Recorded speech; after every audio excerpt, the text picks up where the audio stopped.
Louise Tulloh, welcome to Chewing It Over. Why should we care about PROMs? Because we care about how our patients are doing. We care about their outcomes. Underneath it all, we do. Yeah, that's a fair point, but why measure it so carefully? People are always bothered about it being a faff. It takes some time. So why does it matter to measure it? Because we need to be able, we get a lot more value out of PROMs than just measuring their outcomes. And it's unfair of us as working in the healthcare system to be taking resources, financial resources, time resources, without validating that our work and our patients are actually getting better. We need some way to measure that. And of course, there's many ways to measure that, and PROMs is just one of those ways. So I've been looking forward to this for a little while now because you've got an interesting story into this space. So could you tell us a little bit about yourself and how you ended up interested in such things? Yeah, well, I guess PROMs isn't the most riveting of subjects, is it? But I am a sport and exercise physician. So that's a doctor that specialises in sport and exercise medicine. And we have those in some countries. We have them in the UK, we have them in Australia and New Zealand.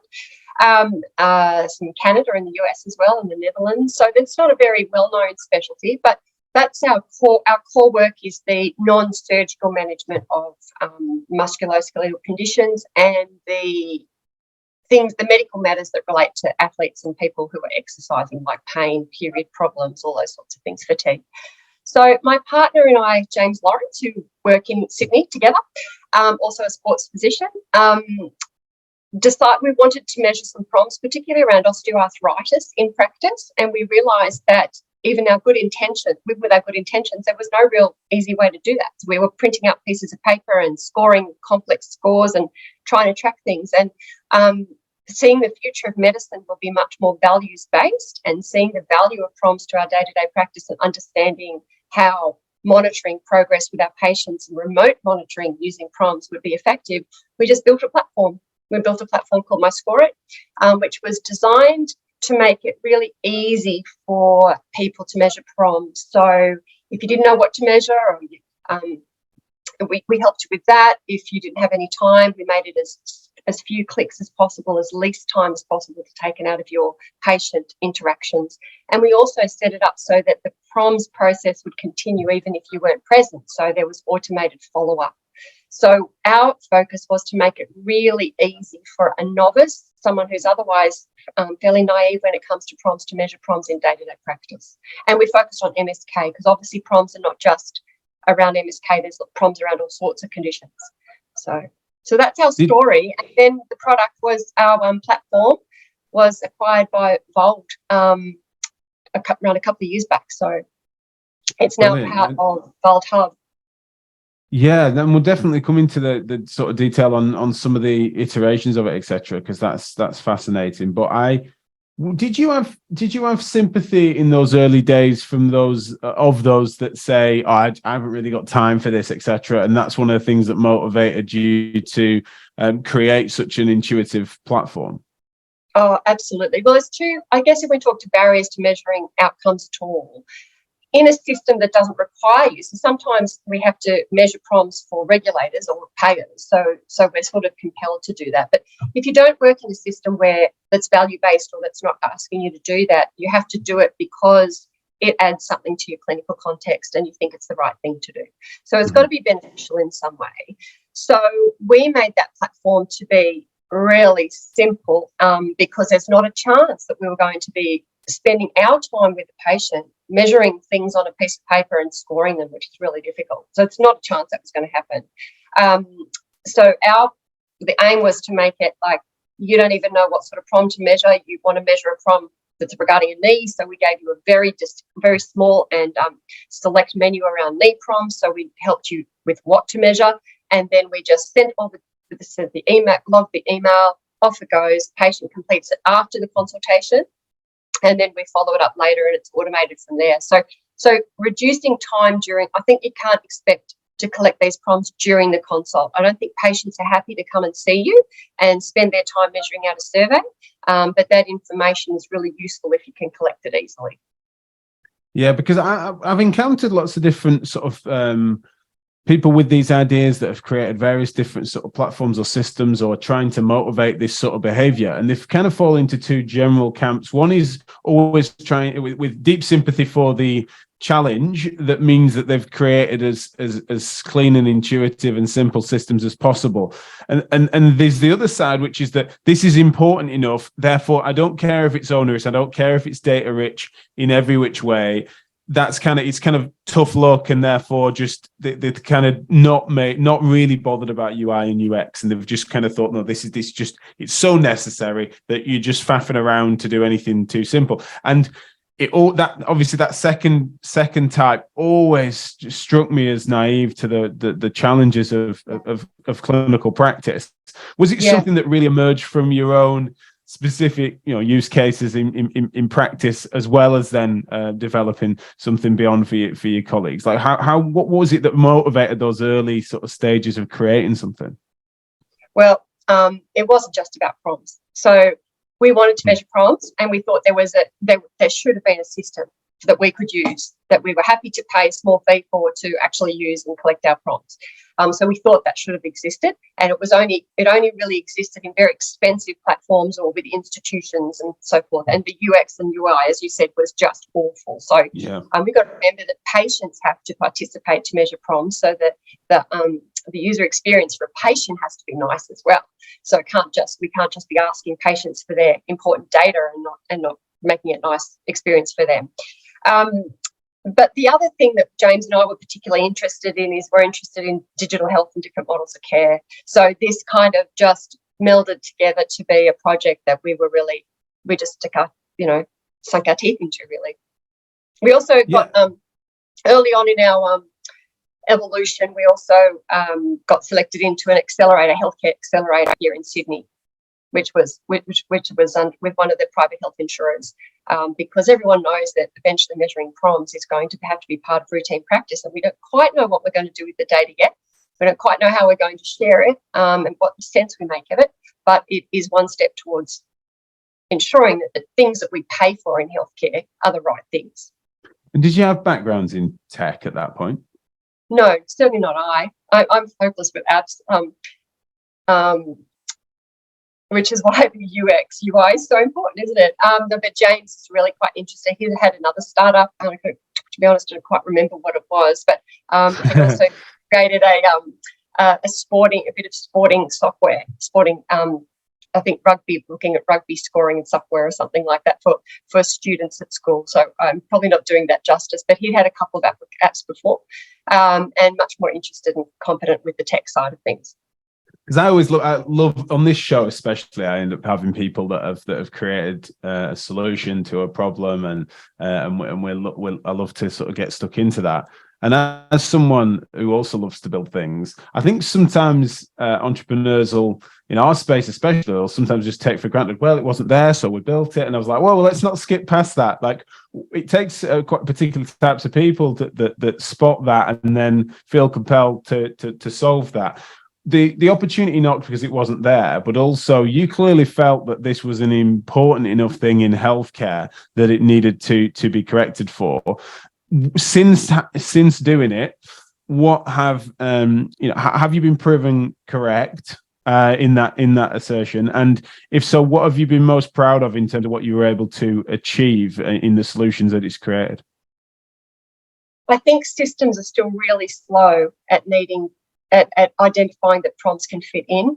So system uptake is one thing. There are pushes and carrots and sticks everywhere around prompts that is pretty slow to pick up. But the thing I guess that I'm most proud of is when patients engage with their longitudinal data collection. So we built a system whereby we've had patients, particularly with osteoarthritis, we've had some patients with hip OA that had monitored their prompts for over 18 months, and we could see we used a Hagos score for them, and we could see their visual chart, and we could see the deterioration in their scores, to the point where that led us to look at those and say, well, now it's time for a surgical procedure because we've tried all these other non-operative things. We're not getting any better.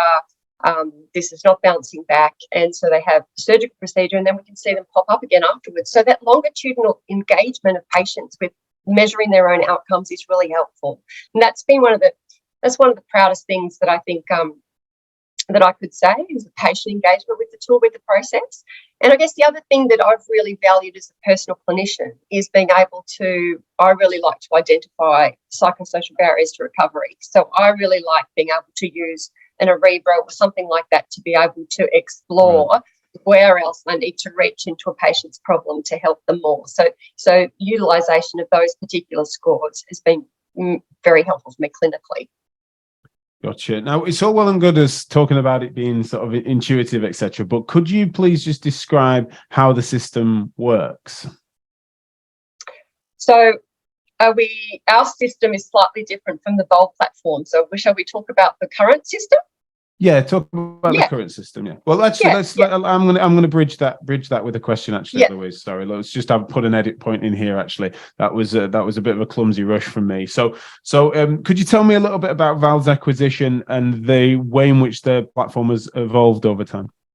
Yeah. So, VALD are interested in outcomes, measuring stuff, and so they've got all this lovely hardware that measures objective measures, and they had feedback, especially when they went in to move from performance into health, that they wanted also PROMs or ways to quantify subjective feedback around outcomes. So the patient's voice. So that was coming from clinicians, that interest in collecting PROMs as well.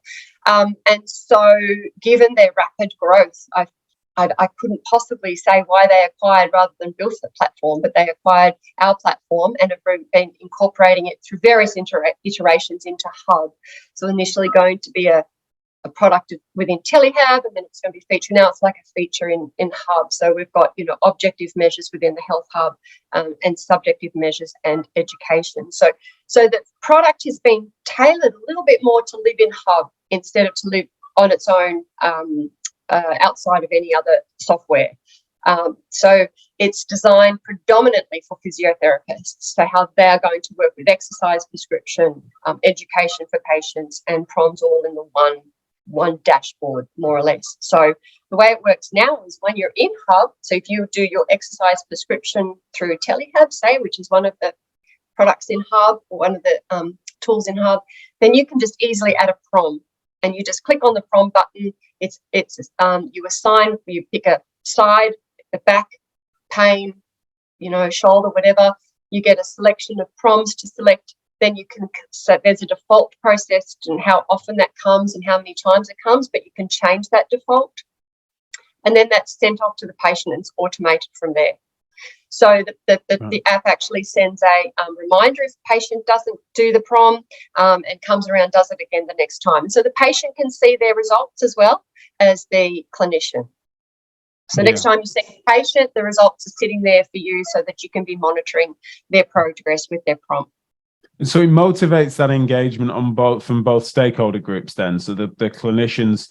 And I imagine that extends as well. So the patients and clinicians, we can really understand how they would be able to follow that and the tracking and ways that longitudinal data will factor into both of their reasoning. We often talk about the clinical reasoning of clinicians and therapists, but the reasoning process, of course, is naturally engaging with the patient themselves, the thinking and working out where to go and how they're feeling, and that extends though then to managers, I imagine, as well, is that with the appropriate consent, that the ability to overview a set of clinicians to understand, or a network of patients to understand that things are trending positive, which sounds really promising. When it comes to those reminders, then what do you set the intervals for each of the different PROMs, or any data that you're trying to collect, where each clinician does that, or is there something that's sort of set at, say, the classics of 3, 6, 12 months? Yeah, so depending on the PROM, so different PROMs are used for different things commonly. So depending on the PROM, it might come every 4 weeks or every 6 weeks, or it might only come once only. So if you're doing screening, Arebro or something, it would only come once. But if your PROM is coming every 4 weeks, then we might also have a default setting where it would be sent 3 times. So there'd be a collection of sort of, I think that makes it 3 months, probably 3 months of PROM collection there. If it's coming every 6 weeks, it might be a long-term thing like a hip osteoarthritis. The default might be 5 times, but you can change those defaults. So I want to only do this twice, or I want to do this 10 times, I wouldn't suggest people select PROMs to be going on forever, because that's unrealistic to expect patients to do that. Most patients are going to recover over a period of a couple of months from acute problem, so you don't want to be asking them their PROM next year. So there's a default setting which we've decided that probably has the highest utility, most practical use, and then you can override or reselect, change that default setting on the interval between PROMs and to how many PROMs are sent over time.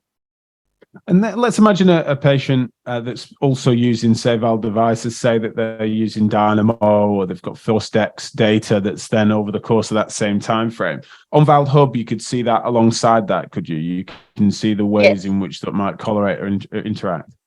Yeah, you see a chart. You see a chart on the same dashboard where you see that other data. Because this speaks to one of the things that I've been speaking about quite a lot in the last 6 months or so, where I've been really impressed with VALD, that they're not using data as a beating stick or a way in which they can then override or supplant clinical reasoning. It's a way of which it can really be interfaced with and supplement rather than supplant. Have you found that to be the case with VALD? So PROMs are just another way of measuring something. And PROMs are measuring the patient's experience on things that you can only ask them. You can only ask them about their pain, their quality of life, their sleep, how much in day-to-day life they're bothered. So that's a way to measure that aspect, but no measurement tool is perfect, and everything occurs in context. So I would say that if we could just take a step back to when you mentioned about managers, would be good to see comparing. There's different uses of PROMs, and I think this is important to understand. So what we're talking about right now is that micro level use of PROMs, which is between you and I as a patient and the client. So that helps our clinical reasoning, our judgment, helps me understand you better. Some PROMs are really great for that, and some PROMs are not. Okay, so the next level up would be that meso level, which is where you've got research studies going or registries. And the higher level is population health, that macro level population health. So in the UK in particular, that the NHS monitors a few PROMs for a few different conditions to try and create benchmarking around services and understand how services are being utilised and how you can compare services between each other. But there's enormous difficulty in doing that, because you need to be making sure you're comparing apples to apples. And whilst that happens at the population level, that also happens at the clinic level. So a manager can't say, your patients, Jack, are doing this with their KOO score in arthritis, and my patients are doing this in their KOO score, because we might be comparing apples to oranges. And there's a whole series of other factors that play into somebody's outcome, which we call case mix adjustment variables. And in populations, they're trying to collect that data as well to try and properly compare groups. So we would take, for example, education level, presence of comorbidities, obesity, mental health problems, alcohol abuse,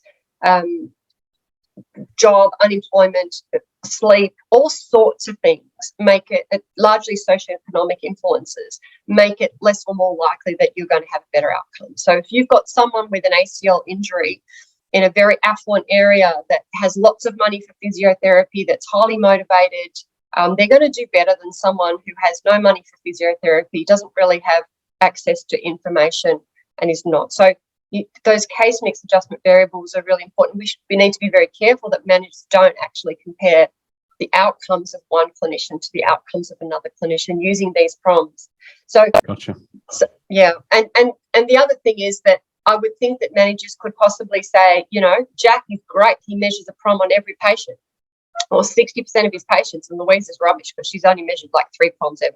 So I think the intention to use PROMs and become more familiar with something you can measure.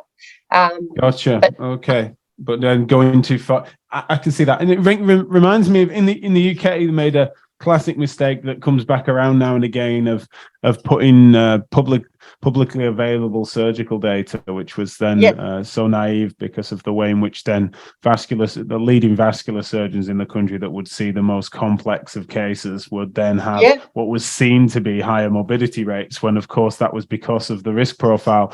And so you could imagine that working its way down even into MSK. I suppose just to poke at that a little bit though, if I had 2 clinicians pulling from the same waiting list over a 12-month period, and and it showed that both had, let's just dare to dream, and they both had 100% prom rates on every level. If that then indicated that one was say weaker than his peers on shoulders, I don't, as long as that wasn't used as there wasn't some sort of consequence to that was deleterious to their career. If that was seen as being like a training need analysis, or a way in which that could really help them with that, it might be useful to be integrated into an appraisal if appropriately private. Am I wrong there? Is that still a bit of an overreach? I think that's true. I think where we envisage the tool being used, if someone was really good at something, we would say, what are you doing, and learn from that. So the reverse is also true. If you're just not seeing, great outcomes here, but measuring the outcomes is still difficult. It's a trend, and it's a loose metric when it comes to clinicians. And that's why when we come to value-based care, it's going to be really difficult for organisations to actually compare clinicians. So that I think we need to be very careful about doing that. Yeah, I think that's certainly true. You can see how that would be used in the wrong hands, or with the wrong logic, that could be used as a beating stick, certainly. But I think it's one of those where if used appropriately, could really enhance departments. I think it's definitely a tertiary benefit. I always think we started at the right place, which was for patients and clinicians, and that then, but if you go further up, then it'd be useful. I know that then VALD Hub is creating then an ever increasing amount of normative data. This will, imagine, support that process on a population level across the world. Oh, ideally it will, and also matching their objective data with their prom data. So that, but there is normative data known for some proms already, just from research perspective, and that was also where that was known. We wanted to make that visible on the platform, so that remains on the roadmap to display normative data, so what's a good result. If we take normative data, we'll come back and talk about clinical reasoning and normative data later, maybe. Yeah, absolutely. Well, that's certainly where we're going.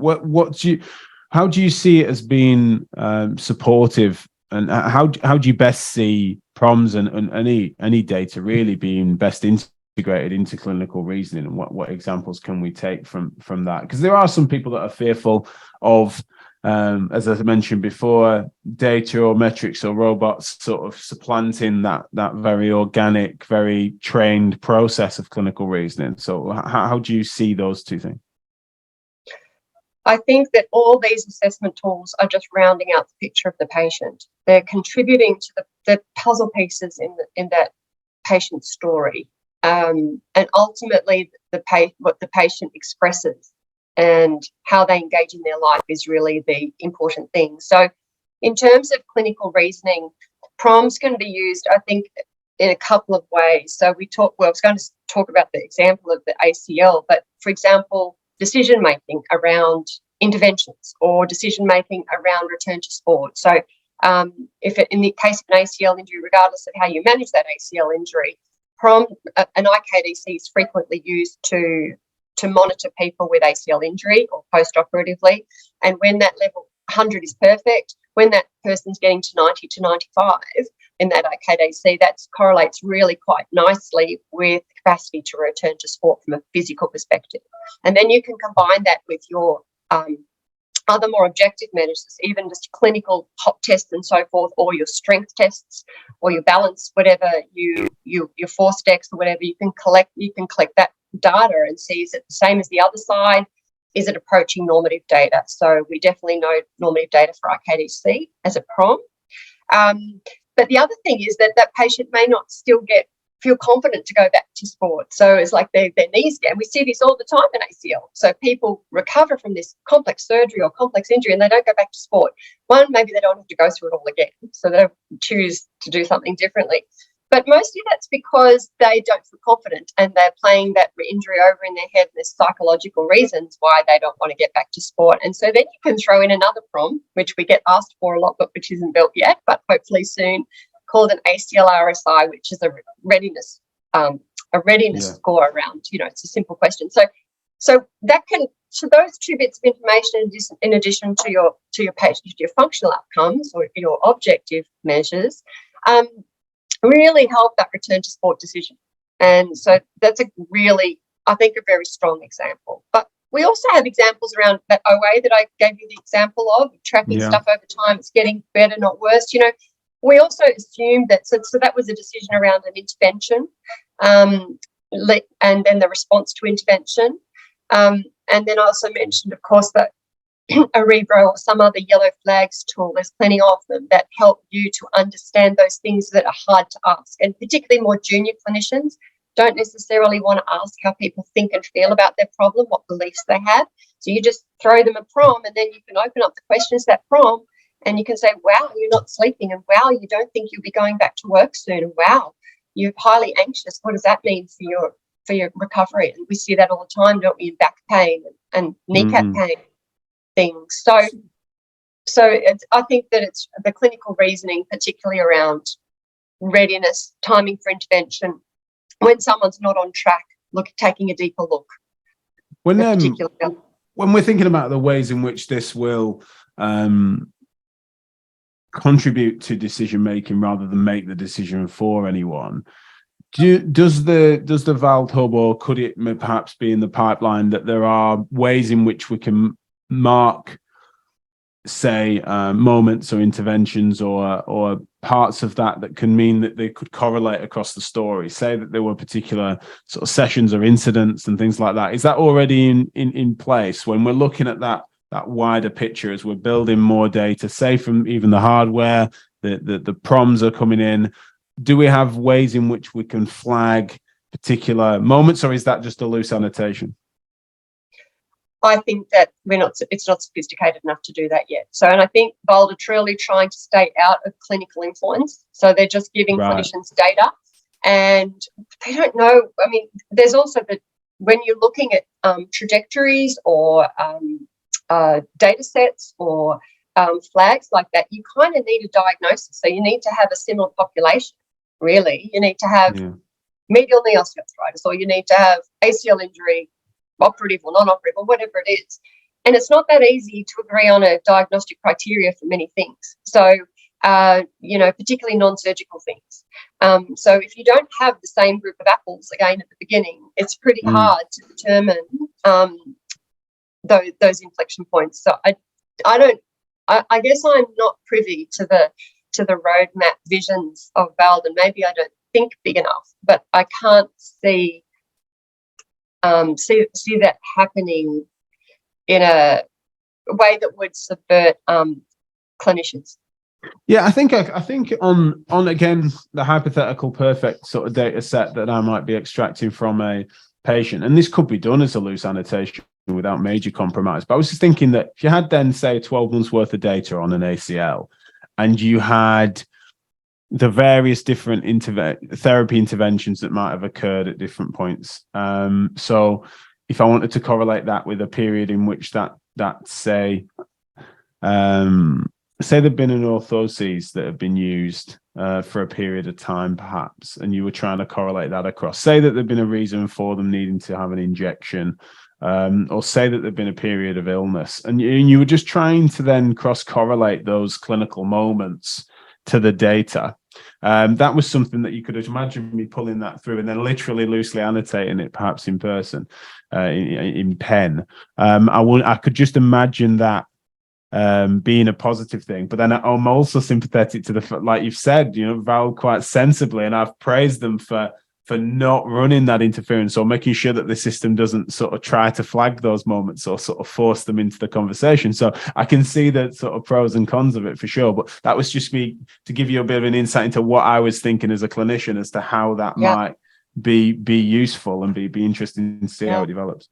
But you're touching on another thing to create, Jack. So this concept of a timeline, a patient timeline, where you can actually see things visually over time, where the different events stack up, where the outcomes stack up.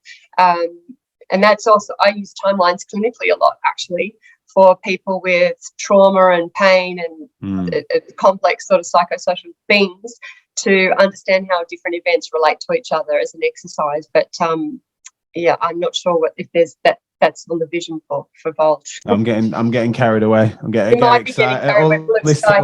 All this technology. I do get excited. Can we talk a little bit about some of the things that firstly, for you, having been in this space a while and thought in this direction on behalf of us all in many ways, where do you see this going? What would further and deeper uptake mean for our industry?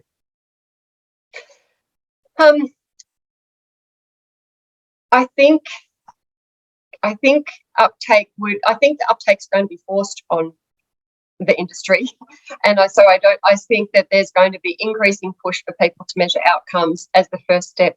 What people do with that outcomes, because they're a pretty blunt instrument. Okay, so they're a pretty blunt instrument, and comparing apples to apples is not easy. So what's going to happen with that, I'm not sure. I don't think payers or regulators are going to be able to say you're not performing well enough, therefore you don't get funded. Okay, so I don't think we're ever going to have a situation where enough data is sound enough to be sharing across multiple parties to be able to determine who gets paid and who doesn't get paid. I don't see the models in the States, for example, that try and add value-based care. I don't see them working in that manner. So in terms of the industry, though, we did work with the Australian Physiotherapy Association, because everyone knows that some sort of requirement for measuring outcomes will be part of the future. So we did a pilot just before COVID, actually, using our platform, MyScore It, when it's called MyScore It, on physios and just around kneecap pain and so forth, to see the uptake and whether patients would agree to share their data with the APA, because the APA had a vision of using it for advocacy. So this is what our people show. This is the longitudinal data on these sorts of conditions over time, but we run up against the same problems. Can you make an accurate diagnosis? How good are the instruments at showing you outcomes over time? And our incorrect beliefs that things get better over time, because some things just stay the same. If you have an arthritic knee, staying the same is probably a good outcome. So we can't expect things to get better all the time. Sometimes they get worse. Sometimes you only collect the PROM when the person's bad. So in back pain, they come and go. They only measure the PROM when they're bad. They don't do the PROMs, but they get another reminder and their back's been bad today, so they do the PROM. So you're not getting a good snapshot of what's happening over time either. So there's so many flaws, even though they're so useful, and particularly on a one-on-one basis, they're so useful for showing change over time. They're pretty blunt.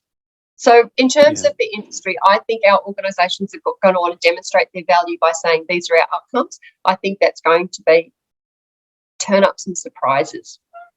It's promising that your analysis is that there's going to be more carrots emerge than sticks emerge, though. That's quite nice. It's going to be useful that these things might be, say, mandated to be collected, but not necessarily then those dark consequences of that data again being used as a beating stick.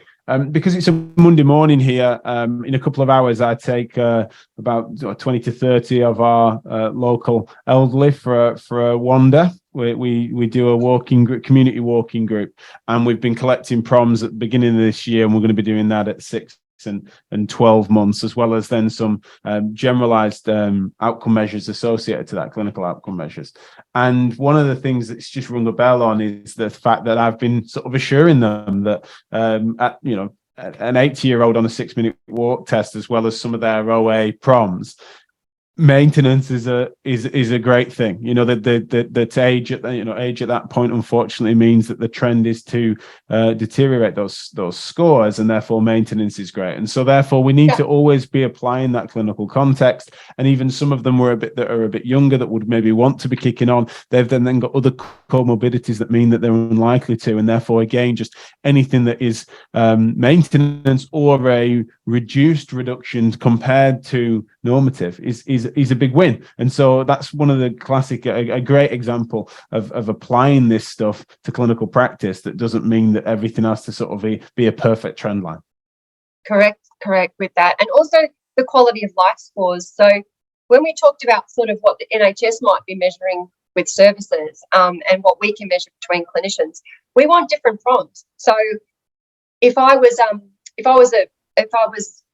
handing out the public dollar for healthcare. I'm wanting a general quality of life prom. Okay, so your EQ5D or your PROMIS or your SF 1236 type proms. Those general apply to everything that look at the whole person from their quality of life. But as an individual clinician, that doesn't really help me terribly much. It would help you, Jack, with your people, because I imagine that going on a walking group would be very important for quality of life. But what it doesn't help is it doesn't show change over time very well. So we call that a quality of prom is called responsiveness when it shows change over time. So if your condition is getting better, but I'm not seeing any change in your global health score, that means it's not responsive. And those global sort of quality of life scores that healthcare systems measure don't tend to show change over time, whereas a Q score or something more specific to their knee or a patient-specific functional scale, which is unique to them, those would be much more useful scales to monitor someone's function over time for a clinician. That's fantastic. No, thank you so much for your time today. Could you tell us a little bit about where anyone else might be able to find you if they want to get in touch? Me personally, Jack. Yeah. So you'll be famous LinkedIn, after this, you see. That's the risk. That's the risk. You come on this show. No. Probably LinkedIn. LinkedIn will be the easiest place. If you want my email, obviously you can share my email. I'm fine with that. I've stopped on Twitter. I've stopped tweeting. It was just painful. But LinkedIn would probably be easiest. No problem. You're not alone there. That's fine. So as long as you're somewhere, because I know you'll be in demand. But thank you so much for all you've done, all you've built, and for joining us today. It's been fascinating, and I'm excited to follow how the VALD Hub develops in this direction. It's been great to hear its origin story. So thank you. Thank you, Jack. You have a great day. Cheers, and you.